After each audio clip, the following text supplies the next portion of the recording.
Hello, my name is Mrs. Fry, and I'm going to be one of the band directors working with you at Co-op this year.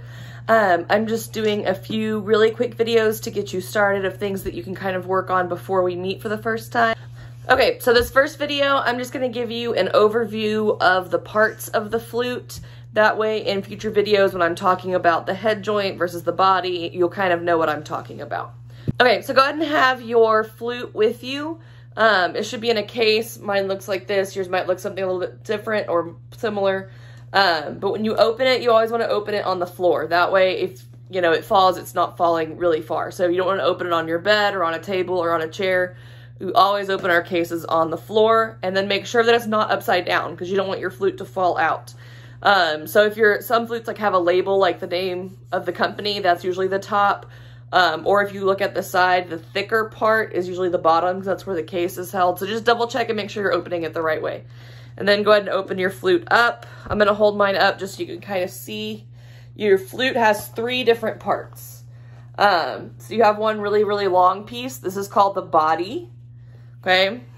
So I'll take that out so you can see. The body is the biggest part. And then you have the foot joint. So the foot joint is the smaller part. Yours might only have 2 keys, or it might have 3. It doesn't really matter. For what we need for beginner band, 2 keys is perfectly fine. If you have 3 like mine, that just means you have a more professional model. Okay, so foot joint is the smaller part. And then you have your head joint, okay?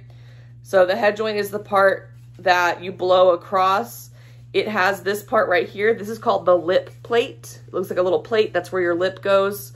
So the lip plate has a thicker part, a thicker half, and a thinner half. If you look at it, the thicker half is the part that goes on your face under your lip. So the thinner part goes away from you. And then you have your tone hole. Your tone hole is this part right here.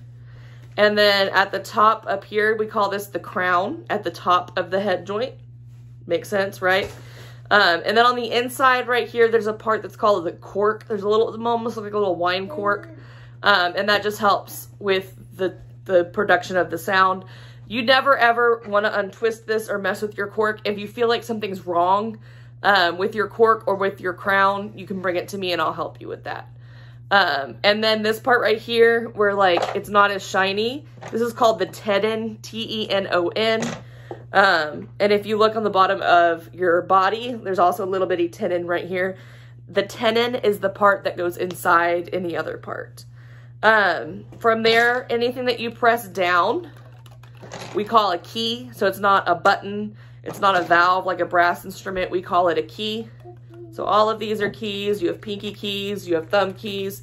Anything you press is a key. The long silver parts are called rods. At the end of the rods, you have screws. And then behind the rods, these little bitty thin metal pieces, those are called springs.